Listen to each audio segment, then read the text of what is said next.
દિવ્યદેહ બિરાજમાન પરમ પૂજ્ય સ્વામીશ્રી, પ્રત્યક્ષ ગુરુહરિ પરમ પૂજ્ય પ્રબોધ સ્વામીજી, આપણા સૌના વડીલ માવતર સંતવર્ય એવા પૂજ્ય ભક્તિપ્રિય સ્વામીજી, પૂજ્ય સુહૃદ સ્વામીજી, આપણા સૌના પ્રાદેશિક સંત પૂજ્ય નિરંજન સ્વામીજી, પૂજ્ય સર્વદર્શન સ્વામીજી, પૂજ્ય હરિચિંતન સ્વામીજી, પૂજ્ય સમન્વય સ્વામીજી અને આ સભામાં બિરાજમાન સૌ અક્ષરધામના મુક્તો. છેલ્લા 4 દિવસથી ગુરુહરિ પ્રબોધ સ્વામીજી આપણને ખૂબ દર્શનનો લાભ આપી રહ્યા છે. એ વિચરણ હોય કે સવારની પૂજા હોય કે સભા હોય કે થાળ હોય, સૌ આપણે એમના પોતાના છીએ એવું માની અને એક માવતર જેમ વહાલ કરે એવી રીતે આપણને બધાને ગુરુહરિ વહાલ કરી રહ્યા છે. એનો અનુભવ આપણે સૌ કરી રહ્યા છે કે ગુરુહરિ પ્રબોધ સ્વામીજીનો એ પ્રેમ આપણને છેલ્લા 4 દિવસથી ખૂબ અદ્ભુત મળી રહ્યો છે. જ્યારે આત્મીય વિદ્યા મંદિરના દીકરાઓની એક નાનકડી સભા હતી ત્યારે ગુરુહરિએ શરૂઆતમાં કહ્યું કે 8 તારીખે જે સભા છે એ જ, એટલે ગઈકાલે રાત્રે જે સભા હતી એ જનરલ સભા હતી. પછી એમને કહ્યું કે આ છે અંગત સભા કહેવાય, અને જે અંગત સભા હોય એ પોતાના હોય એની થાય. એમ આજની જે સભા છે આપણે પોતાના છીએ એની અંગત સભા છે. એટલે કાલની સભા કરતાં આજે આપણે કંઈ વિશેષ લાભ અહીંથી લઈને જવું છે, કંઈ વિશેષ સંકલ્પ કરીને જવું છે. ભક્તિ સ્વામી કહેતા હતા કે આ મોસ્ટલી તો બધા 90%, 95% બધા યુવાનો છે. તો આપણે આટલી યંગ ઉંમરમાં આપણા પર ભગવાનની કૃપા કહેવાય કે આપણે આવી કોઈક જગ્યાએ બેઠા છીએ અને પ્રત્યક્ષ ગુરુહરિના સાનિધ્યમાં આપણે લાભ લઈ રહ્યા છીએ. કારણ કે ગુણાતીતાનંદ સ્વામીજીએ વાતોમાં કહ્યું કે મોરે તો મુમુક્ષુ ભગવાનને ખોરતા હતા. ઇતિહાસ જુઓ તો જે એવા ટોપ સાધક થઈ ગયા તો એ લોકો સાધના કરતા ભગવાનને મેળવવા માટે, ભગવાનને પામવા માટે. અને પછી ગુણાતીતાનંદ સ્વામીજીએ કીધું કે આજ તો ભગવાન મુમુક્ષુને ખોરે છે. ગુરુહરિ હરિપ્રસાદ સ્વામીજી અને પ્રબોધ સ્વામીજી બેંગ્લોર સુધી પધાર્યા આપણને લાભ આપવા માટે. એટલે આપણે વિશેષ ભાગ્યશાળી છીએ કે આ યુવાન અવસ્થામાં, આ ટેક સિટીમાં આપણે રહી અને એ ભગવાનનો પ્રેમ પામવાની અદ્ભુત તક મળી, ભગવાનનો સંબંધમાં પામવાની અદ્ભુત તક મળી.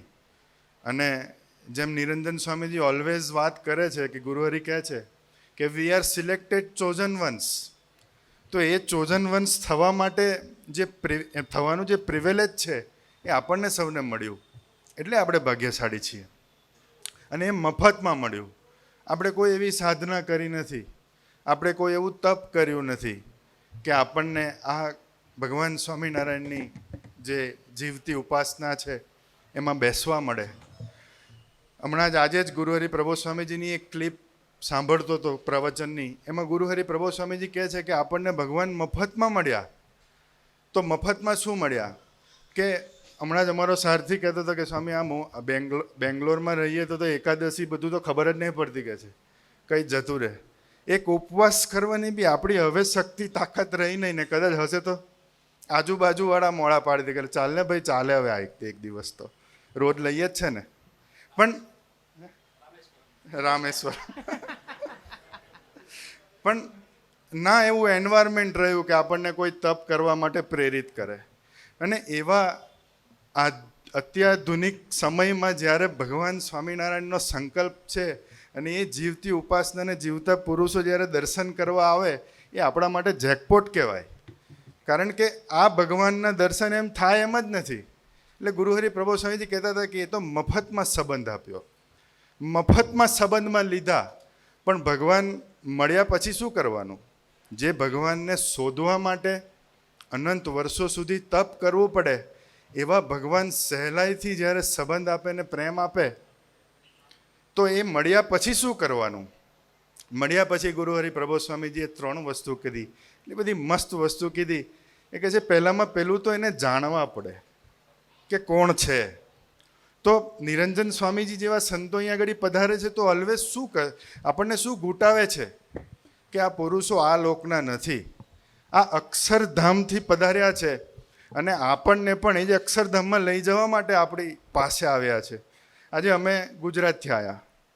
તમને એક એક્ઝામ્પલ આપું કે આપણે અક્ષરધામના છીએ એ જો મનાયું હોય અને આ પુરુષ અક્ષરધામના છે એ મનાયું હોય તો તમને ના બેંગ્લોર સિટીનો ભાર રહે, ના તમારી કંપનીનો ભાર રહે, ના લે ઓફનો ભાર રહે, ના સારા સેલેરીનો પણ ભાર રહે. એવી એક સ્થિરતાવાળી સિચ્યુએશનમાં ભગવાન આપણને એવી અવસ્થા પર લઈ જાય. અમે ગુજરાતથી આવ્યા. હવે કાલે સવારે જો અહીંયા આગ લાગે ને તો મારા હૃદયમાં ખાલી 5% ચિંતા થાય કે હું અહીંથી એરપોર્ટ કેટલેક પહોંચું, બસ. કારણ કે મને ખબર છે મારે અહીં રહેવાનું નહીં. હું ફ્લાઇટ પકડીશ એટલે 2 કલાકમાં અમે એવીડી ઉતરી જવાના. એમ આપણે અક્ષરધામના છીએ તો જે 70 વર્ષ અહીંયા છે તો આવું માનીને જીવવાનું કે ભાઈ મારે અહીંયા કંઈ વધારે લેવા દેવા છે નહીં. ભગવાન જેવી પરિસ્થિતિમાં મને રાખશે એવી પરિસ્થિતિમાં રહીને મારે તેમની ગોદમાં બેસવાનું છે. કારણ કે અક્ષરધામથી દર્શન આપવા માટે આવેલા પુરુષ છે. તો એ કેવા છે એને જાણવા પડે. સમર્થ છે. મને એક છોકરો, અમે યુએસએ આ વખતે ગયા હતા તો સ્મિતલ કરીને એક દીકરો છે, વેન્કુવરમાં કાર્ય કરતા છે. તો અમે ભેગા બેઠા હતા. એને મને એક પ્રસંગ કહ્યો. મને કહે છે 2010ની સાલમાં હું જ્યારે હરિધામ આવેલો, મારો ભાઈ ભાર્ગવ, એને અમેરિકાના વિઝા રિફ્યુઝ થયા 2 વાર. એટલે વિઝા રિફ્યુઝ થયા એટલે સ્વામીજી પાસે, હરિપ્રસાદ સ્વામીજી પાસે આશીર્વાદ લેવા માટે આવ્યા. એટલે સ્વામીજી અનિર્દેશમાં બિરાજમાન હતા અને આશીર્વાદ લઈને નીચે ઉતરતા હતા. ત્યાં રસ્તામાં ગુરુહરિ પ્રબોધ સ્વામીજી સામેથી આવતા હતા અને અમને મળ્યા. એટલે આમ ઓળખે સ્મિતલ કે મને પહેલેથી ઓળખે, મારા પપ્પાને બી ઓળખે. એટલે આમ કર્યું એટલે મેં કહ્યું કે સ્વામી વિઝાનો પ્રોબ્લેમ છે એટલે આવેલા. તો ગુરુહરિ પ્રબોધ સ્વામીજી કહે છે મારા હાથમાં પૂજન કરીને આવેલા એનું કંકુ હતું. તો એ કંકુ લઈને મને ચાલ્લો કર્યો કે છે આપણે કેનેડાના વિઝા મળી જશે ને કે છે આખું કેનેડા તારું સ્વાગત કરવા આવશે કે છે. એટલે મેં કહ્યું સ્વામી મારે જવાનું જ નથી, હું તો મારા ભાઈના આશીર્વાદ લેવા આવ્યો. એ કહે છે પહેલાં કેવું તો ને બફાઈ ગયું કે. એટલે ઘણીવાર એવો થાય. એટલે એને ચાલ્લો કર્યો એટલે કે બફાઈ ગયું.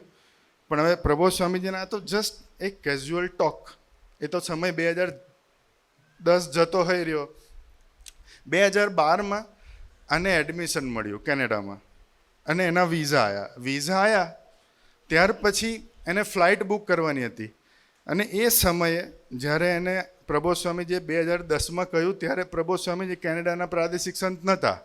પણ જ્યારે એને વિઝા આવ્યા ત્યારે પ્રબોધ સ્વામીજી કેનેડાના પ્રાદેશિક સંત હતા. એટલે એને પૂછ્યું કે સ્વામી ટિકિટ, તો કે હમણાં ના લઈશ, હું કહું ત્યારે લેજે. એટલે એ જ સમયમાં સંતો જવાના હતા.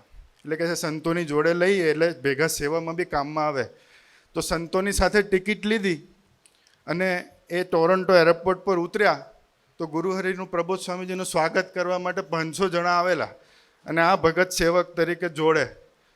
એને યાદ આવ્યું કે પ્રબોધ સ્વામીજીએ 2010માં મને કીધેલું કે આખું કેનેડા તારું સ્વાગત કરવા આવશે. તો એ જાણતા કે અજાણતા નાના નાના વાક્યો જે ગુરુહરિ બોલે એ આ બ્રહ્માંડમાં સાકાર થાય. અને એ જાણતા હોય, દેખતા હોય. એટલે જ્યારે ભગવાન ધરતી પર આવે આવા સંતો દ્વારા અને આપણને સંબંધ મફતમાં આપ્યો, પણ ત્યાર પછી આપણે જે યાત્રા કરવાની છે, પહેલામાં પહેલી યાત્રા કરવાની છે એને જાણવાની કે આ પુરુષો કોણ છે, આ પુરુષો ક્યાંથી આવ્યા છે અને આ પુરુષો શું કાર્ય કરવામાં. એટલું જો પાકું હોય તો આપણી જિંદગીનો ટાઈમ ના બગડે ને સાથે એમનો પણ ટાઈમ આપણે ના બગાડીએ. કારણ કે આપણું ડેસ્ટિનેશન આપણને ખબર છે કે આ પુરુષો અક્ષરધામમાંથી ફક્ત ને ફક્ત મારા માટે, મારા આત્માને સુખી કરવા માટે ધરતી પર આવ્યા છે. એટલે પહેલામાં પહેલું પ્રભુ સ્વામીજી કીધું આપણે એને જાણવા પડે. શું જાણવા પડે? કે આ પુરુષો અક્ષરધામમાંથી પધાર્યા છે અને આપણને અક્ષરધામમાં સ્વભાવોથી મુક્ત કરી, ચોખ્ખા કરી અને એક ભગવાન સ્વામિનારાયણની ગોદમાં બેસાડવા માટે આ પુરુષો ધરતી પર વિચરણ કરે છે. એ જાણવું પડે, ગૂંટવું પડે. ત્યાર પછીનું એક લેવલ ઉપર ગુરુહરિએ બીજું કહ્યું કે આપણે માનવા પડે. પહેલાં જાણ્યા, હવે માનવાના. અઘરું પડે.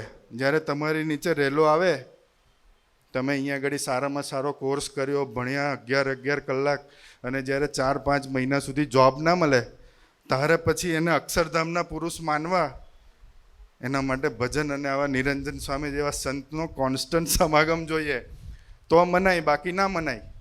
આપણે હારા આટલી સભા ભરી હારો અમારા બાજુ જોતા જ નહીં ભગવાન. થાય, બધાને થાય. કારણ કે એક બાજુ ફાઇનાન્શિયલ ક્રાઇસિસ, બીજી બાજુ આપણને લોકો એવું કહી જાય કે હમણાં તો અઘરું છે, રિસેશન ચાલે છે. કારણ કે આપણા મિત્રો જ્યાં વાગ્યો હોય ત્યાં જ મીઠું લગાવે, એને જ મિત્ર કહેવાય. ને એ જે મેન્ટલ ફ્રસ્ટ્રેશન સરાઉન્ડિંગમાંથી મળે, અને આ બધાની વચ્ચે નિરંજન સ્વામી અને સંતો એવું કે ભગવાન જે કંઈ બી તારી સાથે કરે છે એ તારા આત્માને માટે હિતકારી છે, એ માનવું કેટલું બધું અઘરું પડે. તો જાણ્યા પછી બીજું આપણે આ કરવાનું છે, માનવું પડે. એક નાનકડા પ્રસંગની વાત કરું. વિસનગરનો એક દીકરો, એનું નામ ધ્રુવિલ પ્રજાપતિ. આપણે કદાચ આવી સિચ્યુએશન નાના મોટા અંશે આપણા જીવનમાં રિલેટ કરી શકીશું. આપણે યંગ છીએ, બધાના લાઈફમાં કોઈના કોઈ એસ્પિરેશન્સ છે, ડ્રીમ્સ છે, એ લઈને તમે અહીંયા આગળ આવ્યા છો. ક્યાંક ને ક્યાંક આપણા આંખમાં એ સપનાઓ છે કે જે આપણને એવું છે કે આપણે પૂરા કરીશું. પણ જ્યારે ભગવાન ધરતી પર હોય ને આપણને સંબંધમાં લેતા હોય, ત્યારે એકલું આ લોકનું સુખ નથી આપતા. આ લોકનું સુખ આપે છે, પણ એની સાથે સાથે એમનું જે પહેલું કાર્ય છે કે આપણને સ્વભાવોથી ચોખ્ખા કરી ભગવાનની ગોદમાં બેસાડવા, તો એ પેરેલલ કાર્ય ભગવાન કરતા હોય. એટલે આપણું વિઝન શું હોય કે આપણને એટલું દેખાતું હોય કે ભણ્યું, હવે જોબ લેવી, બસ ગમે એમ કરીને. જોબ મળી તો નેક્સ્ટ માઇલસ્ટોન, પણ એ માઇલસ્ટોનમાં બ્રેક મારીને પ્રસંગો ઊભા કરીને આપણને ભજન કરાવે ને મનાવડાવે કે ધાર્યું આ પુરુષનું થાય છે, અને એ જે કંઈ બી કરશે એ મારા આત્માને માટે હિતકારી હશે. આજે અંગત સભા છે, એટલે આ જે વાત છે આજે આપણે સમજવી પડે. ગઈકાલની સભામાં જુદા ભક્તો હતા, પણ આપણે અંગત છીએ અને પોતાના પ્રબોધ સ્વામીજી માને છે, નિરંજન સ્વામીજી આપણને પોતાના માને છે, એટલે જ આપણે અહીંયા બેઠા છીએ. એટલે એને કોઈએ 12મા પછી એવું કહ્યું કે આપણે અમેરિકા ભણવા જઈએ. આમે નોર્થ ગુજરાતી લોકોને પરદેશ વધારે. હમણાં જ મેં સમાચાર વાંચ્યા, પહેલો બેચ જે યુએસએથી પાછો એમાં 28 જણા ઉત્તર ગુજરાતના હતા, બાકીના આખા ગુજરાતમાંથી 4 જ જણા. એટલે અમેરિકાનું નામ આવે એટલે એનો જન્મ થાય ત્યારે જ એને અમેરિકા ભણાવી દેવામાં આવે. હું એક ગામમાં ગયો હતો, આખા ગામમાં 48 ઘરે પધરામણી કરી, પણ બધાના ઘરે ખાલી ગયડા જ બચ્યા હતા, બાકી બધા અમેરિકા. એક છોકરો BSc કેમેસ્ટ્રી કરેલું. મેં કીધું શું કરે બેટા? તો કે બસ અમેરિકા જવું છે. મેં કીધું એવું નહીં, તું અત્યારે શું કરે છે? તો કે BSc કેમેસ્ટ્રી કર્યું છે. મેં કીધું તને જ્યાં લગીને જવાનું ના થાય ત્યાં સુધી જોબ કરને, અમેરિકા જ જવું છે. અને શું કહો તમે? એટલે એવી રીતે આને બી કોઈકે કહ્યું કે તું હોશિયાર છે તો અમેરિકા જતો રહે. અને ભગવાનનું કરવું, એને શિકાગો યુનિવર્સિટીમાં એડમિશન બી મળી ગયું, પહોંચી ગયો. 1 વર્ષ ગયું. પછી ત્યાં હિમાંશુભાઈ અને છોકરાઓ છે, બધા સભા કરે. એટલે એનો ભાઈ બોસ્ટનમાં સભા ભરે, એને કોન્ટેક આપ્યો, એટલે આ છોકરો સભા ભરતો થયો. એટલે એના જીવનમાં આવા મનીષભાઈ જેવા એક કાર્યકર્તાની એન્ટ્રી થઈ. ધીરે ધીરે સભા ભરતો થયો. સભામાં આવતા તમારા જેવા મિત્રો ભેગા થયા એટલે એને સત્સંગની ખબર પડવા માંડી. બીજી બાજુ છોકરો એકદમ સાધક, તમે એને મળો તો એવું લાગે કે ભગવાનનો જીવ છે. ધીરે ધીરે સભા ભરતો થયો, હેત થયું, નાના મોટા પ્રોબ્લેમ્સ આવે, બધા જોડે ઊભા રહે, એટલે એક આત્મીયતાની લાગણી ડેવલપ થઈ. અને ત્યાર પછી હરિપ્રસાદ સ્વામીજી ત્યાં પધાર્યા, એટલે શિબિરમાં એનાથી પ્રાર્થના થઈ ગઈ હશે કે ભગવાનનો કોઈ સંકલ્પ હશે કે એને ભીડામાં લેવો હશે. જ્યારે એના 3 વર્ષ પૂરા થયા અને 4થા વર્ષમાં જ્યારે એનું જે છેલ્લું સેમિસ્ટર બાકી હતું, ત્યારે અહીંયા ઇન્ડિયામાં એક ફંક્શન હતું, એને ઇન્ડિયા આવવાનું થયું. હવે ઇન્ડિયા 3 વીકનું વેકેશન, એટલે ટિકિટ લઈને આવ્યો તો ખરો. એને એનો મિત્ર બંને અમદાવાદ રહે, બંને ભેગા જ એડમિશન લીધું એક જ કોલેજમાં. અને જ્યારે પાછો જતો હતો, તમે જો તમારા ફાધરે જ્યારે 40 લાખ રૂપિયાની લોન લીધી હોય અને તમને USA જેવી ધરતી પર ભણવા મોકલ્યા હોય, અને તમે 3 વર્ષ ભર્યા અને you are about to take degree, just 1 step ahead, એક જ સ્ટેપ તમારી લાઈફમાં બાકી છે ને તમારા પાસે એન્જિનિયરિંગની ડિગ્રી આવવાની હોય.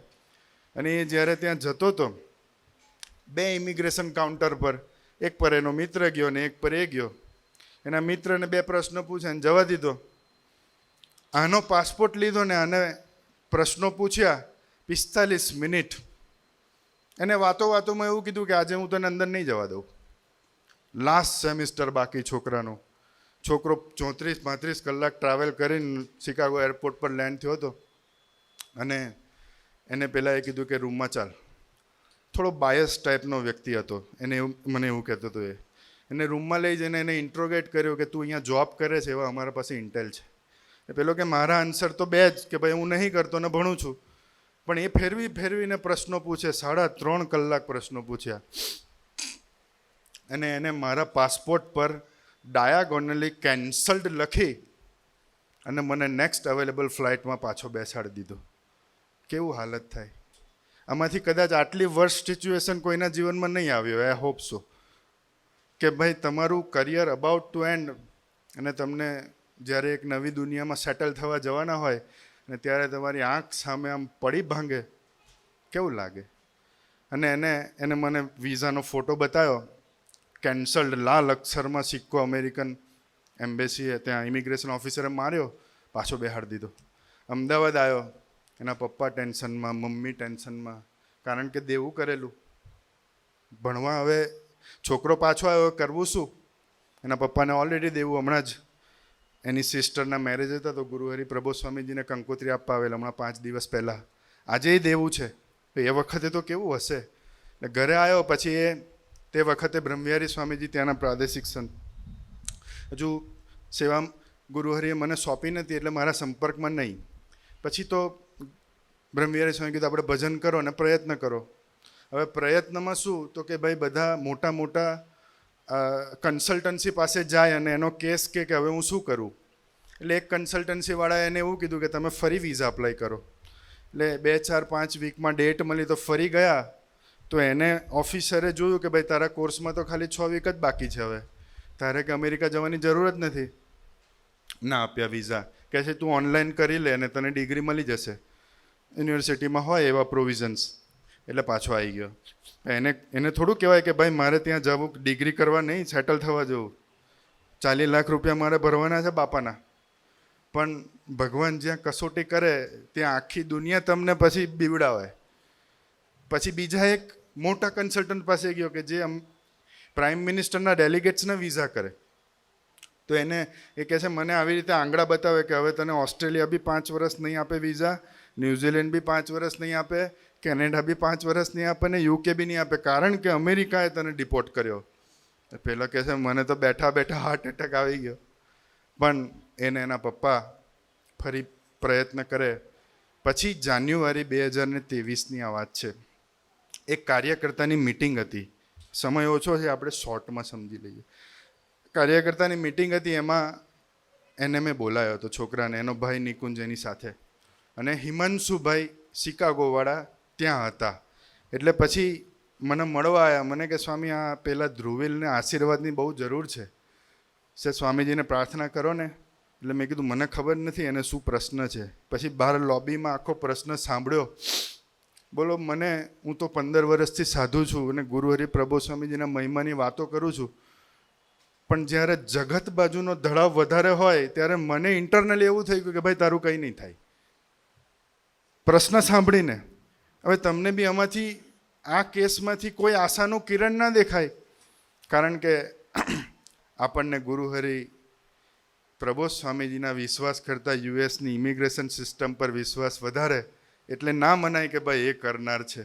પણ એ મારા માટેનું બી આ લેસન હતું અને એ છોકરા માટેનું બી લેસન હતું. પછી તો આખો પ્રશ્ન સાંભળ્યો. કોઈકનું પ્રવચન ચાલુ હતું ને હું ગુરુહરિ આવી રીતે જ સ્ટેજ પર બેઠા હતા ને લઈ ગયો એને. સ્વામીજી આ શિકાગો, મેં કીધું રેગ્યુલર 3 વર્ષથી સવા ભરે છોકરો સાધક છે. એના જીવનમાં ભગવાન એવો પ્રસંગ મૂક્યો છે કે ભગવાન સિવાય હવે કોઈ આધાર નથી.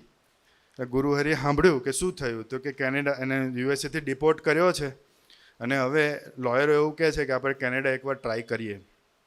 તો આશીર્વાદ આપો કે દેવું ઘણું છે તો કેનેડા જાય તો સરસ થઈ જાય.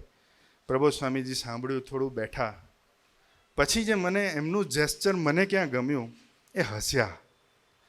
આ સિચ્યુએશનમાં કોઈ હસે ને તો કાં એ પાગલ છે, કાં એના હાથમાં કંટ્રોલ છે. કોઈ હસી ના શકે. એટલું બધું મીઠું હસ્યા. પછી એના ગાલ પર હાથ ફેરવ્યો. ચિંતા નહીં કરવાની કે છે, ભગવાન અહિત નહીં કરે, ભજન કરજે. 3 નાના વાક્ય. કંઈ પરમાણુ બોમ્બની સાઇઝ કંઈ ટ્રક જેટલી ના હોય. આટલી જ હોય પણ એ ઇનફ હોય. એમ ગુરુહરિએ 3 વાક્ય કહ્યા એટલે મેં નીચે આવીને એને મેં 3 વાક્ય રિપીટ કર્યા. ચિંતા ના કરતો બેટા, ભગવાન આપણું અહિત નહીં કરે, આપણી સાથે છે. એટલે પછી તો ભજન કરવા માંડ્યો. ભગવાન ક્યાં સુધી કસોટી કરે છે. જાન્યુઆરીના આશીર્વાદ લેવડાવેલા, એને ફરી IELTS આપી, ડિગ્રી એની યુએસની આવી ગઈ હતી ઓનલાઈન. વેનકુવરમાં એક કોલેજમાં એડમિશન મળ્યું, એની વિઝા ફાઇલ કરી જાન્યુઆરીમાં. ફેબ્રુઆરી જતો રહ્યો, માર્ચ જતો રહ્યો, હવે એની મે ઇન્ટેક. એપ્રિલમાં રિજેક્શન આવ્યું, કેનેડાવાળાએ રિફ્યુઝ કર્યા વિઝા.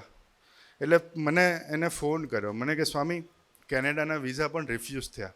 મેં કીધું બેટા, મને એટલી ખબર પડે કે ગુરુહરિ પ્રબોધ સ્વામીજીએ તને કીધું છે કે આપણું અહિત નથી થવાનું તો નથી થવાનું. મેં કીધું તને જે રસ્તો દેખાય એ રસ્તે તું ચાલ્યા કર, ભજન કર્યા કર ને આનંદમાં રહેજે. પછી તો એને એક બીજા નાના લોયર પાસે ગયો, ઓળખીતા હતા. એને કીધું આપણે એક ટ્રાય કરીએ, કોલેજ ચેન્જ કરીએ, કોર્સ ચેન્જ કરીએ. ફરી વેનકુવરમાં બીજો કોર્સ કર્યો, બીજી કોલેજ ચેન્જ કરી અને ફરી પાછું વિઝા ફાઇલ કર્યા. એ મે ઇન્ટેક. એપ્રિલ મે જતો રહ્યો. રોજ કહે છે 2 વાગે ઉઠીને મોબાઈલ જોઉં કે ઇમિગ્રેશનનો મેસેજ આવ્યો છે, ઇમિગ્રેશનનો મેસેજ આવ્યો છે. મેં કીધું આ ફેઝમાં બેટા એટલી સાધના કરવાની છે કે ગુરુહરિ પ્રબોધ સ્વામીજી આપણું અહિત નહીં કરે એટલું માનવાનું છે. જે એમને કહ્યું કે જાણ્યા પછી માનવાનું છે, એ આપણે માનવું પડે કે આ પુરુષ કદી અહિત નહીં કરે. એ માનીને આનંદમાં રહેવું પડે, એ માનીને આનંદમાં રહેવું પડે. અને આ જ પ્રોસેસ હરરોજ રિપીટ કરવી પડે. સારી પરિસ્થિતિમાં પણ રિપીટ કરવી પડે અને ખરાબ પરિસ્થિતિમાં પણ રિપીટ કરવી પડે કે અહિત નહીં કરે, મારું હિત જ કરશે. ભજન કરે, રોજ ઉઠીને જુએ મોબાઈલ, વિઝા ના મળે. વિઝા આવ્યા કે નહીં, એની મેની ઇન્ટેકની ડેટ જતી રહી.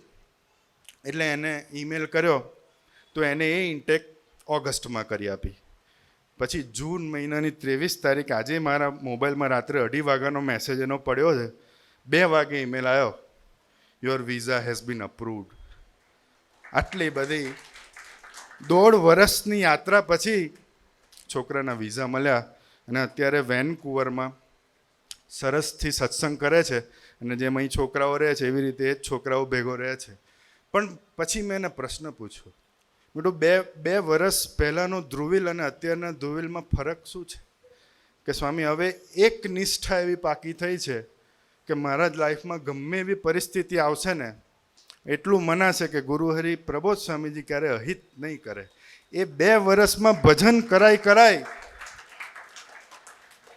અને આ ભાવના પાકી કરાવી, એમ મનાવડાવ્યું કે આ પુરુષે સંબંધમાં લીધા છે અને સર્વોપરી પુરુષ છે અને મારા લાઈફમાં ક્યારે અહિત નહીં કરે.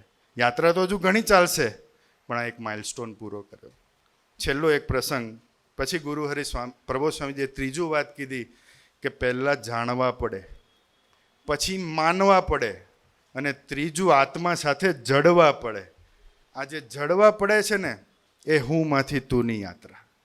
જે 5 જાન્યુઆરીએ જે હાજર હશે ને, જેને પ્રવચન સાંભળ્યું હશે, એ પ્રબોધ સ્વામીજીએ જે હુંમાંથી તુંમાં જવાની યાત્રા કરી કે મારું સમગ્ર જીવન તારે લઈને, હું મારો શ્વાસ તારે લઈને, મારું આખું તંત્ર તારે લઈને, મારું પરિવાર તારે લઈને, મારો સંસાર તારે લઈને, એ આત્મામાં જડબે સલાકા ભાવના ઘૂસી જાય અને હરેક સેકન્ડ એવું મનાય કે તારે લઈને હું, એને આત્મામાં જડ્યા કહેવાય. અને એ બી જડાવે કોણ? ગુરુહરિ પ્રબોધ સ્વામીજી જડાવે. એવા નિરંજન સ્વામી જેવા સંતોના સમાગમમાં રહીને ટીપે ટીપે એ ભાવના આત્મામાં જડાય. અમે આ વખતે અમેરિકા હતા તો કોલંબસમાં એક ડેલ્ટન કરીને ટાઉન છે, ત્યાં બપોરે ગુરુહરિ પ્રબોધ સ્વામીજી એક મોટલમાં આરામ કરતા હતા અને ડલાસથી એક ધ્રુવભાઈ, પોતે ડેન્ટિસ્ટ છે, એનો કોલ આવ્યો. જોગાનું જોગ હું ત્યાં હાજર હતો અને ગુરુહરિ પ્રબોધ સ્વામીજીની સાથે ઠાકોરજીની સેવામાં હતો. બપોરે 1:30 વાગ્યા હતા અને ત્યાંના કાર્યકર્તા પાર્થભાઈનો વિડીયો કોલ આવ્યો. એટલે એને કહ્યું કે સ્વામીજી, પાર્થભાઈની નાનકડી દીકરી છે, એને હોસ્પિટલ લઈ ગયા હતા. એક નાનકડી સર્જરી હતી કે એને ઉપરના તેડવાનું ઉપરનું હાડકું નહોતું, 2 કલાકની સર્જરી અને પછી ત્યાંની ટેકનોલોજી પ્રમાણે સાંજે રજા આપી દે. પણ એ સર્જરી કર્યા પછી એવી ક્રિટિકલ સિચ્યુએશન થઈ ગઈ છે, કોઈક વાયરસ અફેક્ટ થયો છે, જેને એને ગળું આવું મોટું થઈ ગયું અને શ્વાસ લેવામાં તકલીફ પડે, કારણ કે ગળું જે સૂજ્યું એને લઈને બ્રીધિંગ ટ્યુબ દબાતી હતી. અને છોકરીને તાત્કાલિક ધોરણે વેન્ટિલેટર પર ચડાવી દીધી છે. આ વાત એમને ગુરુહરિને ફોન પર કરી. પછી ગુરુહરિ પ્રભુ સ્વામીજી એવું કહ્યું કે ડૉક્ટરને બોલાવો. એટલે એ જ કોન્ફરન્સ કોલમાં ડૉક્ટર ઇન થયા, જે એના ફાધર. અને એ તો બચારા બાપ છે એટલે એ તો રડી પડ્યા. કહે છે કે સ્વામીજી દીકરીની રક્ષા કરજો. તો કે શું થયું? એટલે પોતે જાતે ડેન્ટિસ્ટ, એટલે એને મેડિકલ ટર્મમાં આખું સમજાયું કે સ્વામી કોઈ વાયરસ સર્જરી દ્વારા એના શરીરમાં ઇન્ફેક્ટ થયો છે, જેને લઈને એનું ગળું સોજી ગયું છે અને શ્વાસ જાતે નથી લઈ શકતી, એટલે વેન્ટિલેટર પર સપોર્ટ આપવો પડ્યો. પ્રભુ સ્વામીજી એટલી મસ્ત વાત કરી કે છે ડૉક્ટર તમે અને ઘરના પરિવારના સભ્યો ધૂન કરો ને એટલી પ્રાર્થના કરજો કે સ્વામી હું પણ તમારો છું અને આ દીકરી પણ તમારી છે, દીકરીની રક્ષા કરજો. એ આત્મા સાથે ભગવાનને જડવાની પ્રોસેસ છે કે હું બી એમનો અને મારી દીકરી બી એમની. પછી તો 48 કલાક વેન્ટિલેટર પર રાખવાની હતી. ધીરે ધીરે ધીરે ધીરે ભજન કર્યું અને પછી કેનેડા પ્રભુ સ્વામીજી પધારતા હતા અને અમે બાય કાર ન્યૂજર્સી જતા હતા. મને યાદ આવ્યું, મેં કીધું યાર ડૉક્ટર 48 કલાક થવા આવું પૂછું. મેં ફોન કર્યો, ડૉક્ટર દીકરીને કેવું છે? મને કે સ્વામી તમે રાઈટ ટાઈમે ફોન કર્યો. કે છે મને સામેથી પ્રભુ સ્વામીજીએ 5 મિનિટ પહેલાં દર્શન આપ્યા વિડીયો કોલ પર અને એવું કહ્યું કે સ્વામીજી કે ચિંતા ના કરતા, ભગવાન રક્ષા કરશે. અને એ જ સમયે એનું વેન્ટિલેટર કાઢતા હતા. ડૉક્ટર હશે એને ખબર હશે કે એ વેન્ટિલેટર કાઢવું અને છોકરી પોતાની મેળે શ્વાસ લે, બેની વચ્ચેનો જે સમય છે ક્રિટિકલ સમય છે. કે કાઢ્યા પછી જો છોકરી પોતાની મેળે શ્વાસ લેતી થઈ જાય તો ઇટ્સ ફાઇન, પણ ના થઈ તો એ સિરિયસ પ્રશ્ન લાઈફ એન્ડ ડેથનો થઈ શકે. અને એ સમયે 5 મિનિટ પહેલાં પ્રભુ સ્વામીજીએ વિડીયો કોલ પર દર્શન આપી અને આટલું કહ્યું તો કે બળ મળી ગયું અને તમારો ફોન આવ્યો ત્યારે વેન્ટિલેટર નીકળી ગયું અને દીકરી સરસથી શ્વાસ લેતી થઈ ગઈ. આ પ્રસંગ અહીંયા પૂરો થયો. પછી અમે એના ઘરે ગયા 15 દિવસ પછી સુગની સ્વામીની સાથે. મેં ડૉક્ટર તમને શું એક્સપિરિયન્સ થયો? મને કહે સ્વામી દિલથી કહું આ મારી દીકરીનો સેકન્ડ બર્થ છે જે સ્વામીજી આપ્યો, પણ હવે એટલું મનાશે કે આ દીકરી ભગવાનની છે અને હું બી ભગવાનનો છું. એ આત્મા સાથે જડવાની વાત છે કે તારે લઈને હું કે આ સંસારને આપણે બધા એના છીએ અને આપણે એના થઈને રહેવું છે. ઘણા બધા દીકરાઓએ બહુ અદ્ભુત પ્રાર્થના કરી. એક દીકરાએ પ્રાર્થના કરી કે સ્વામી કેવળ તમારી જ સેવામાં નિમિત્ત થવું છે, તમારા થઈને રહેવું છે. ગુરુહરિ પ્રભુ સ્વામીજી એટલા બધા રાજી થયા, એના 2 ખભા પર હાથ મૂકીને એટલો બધો વહાલ કર્યો. તો એ પુરુષને આટલું જ જોઈએ છે કે યુ કમ એન્ડ સરેન્ડર, કે અમે તમારા છીએ બસ. એટલું જ મનાવવા માટે બેંગ્લોર સુધી પધાર્યા અને ઘરે ઘરે વિચરણ કર્યું. અને જ્યારે આપણે અંગત લોકો ભેગા થયા છે અને નિરંજન સ્વામીજીની આપણા પર એક અમી દ્રષ્ટિ છે, ત્યારે આજે 3 વસ્તુનો સંકલ્પ કરો. ભલે આપણી જેટલી સમજણ હોય જ્યાં હોય ત્યાં, પણ રોજે રોજ આપણે જાણવું છે કે આ પુરુષ કોણ છે. એથી આગળ માનવું છે કે આપણા જીવનમાં જે કંઈ બી કરશે એ મારા માટે હિતકારીને મંગલકારી કરશે. રોટલા તો એને આપવા છે, તો પછી ટેન્શન આપણે શું કામ લેવાનું? ભૂખ્યા આજ સુધી સુવડાયા નથી અને સુવડાવવાના નથી, તો આનંદમાં રહીને રોજ માનવું કે જે કંઈ બી કરશે મારા હિતમાં હશે. અને ત્રીજી વસ્તુ આપણે માનવી છે કે ડે બાય ડે આપણે એના થઈને રહેવું છે. તો આજે ગુરુહરિ પ્રભુ સ્વામીજી જ્યારે બેંગ્લોર પધાર્યા અને આ છેલ્લો દિવસ છે, ત્યારે દિલથી એમના અંતરથી એમના ચરણાવિંદમાં એક પ્રાર્થના કરીએ કે સ્વામીજી આપ જ્યારે ગરજુ થઈને અહીંયા લગીને આવ્યા ત્યારે આટલી 3 ભાવના અમારા જીવનમાં ધીરે ધીરે સાકાર કરાવજો. અમે હજુ યુવાન છીએ, અમારા પાસે લાઈફ પડી છે, તો અમે ધીરે ધીરે એવું માનતા થઈએ, એવું જાણતા થઈએ અને તમારા થઈને રહીએ. એટલી અમારા સૌ પર કૃપા કરજો. એ જ પ્રાર્થના. સૌને જય સ્વામી.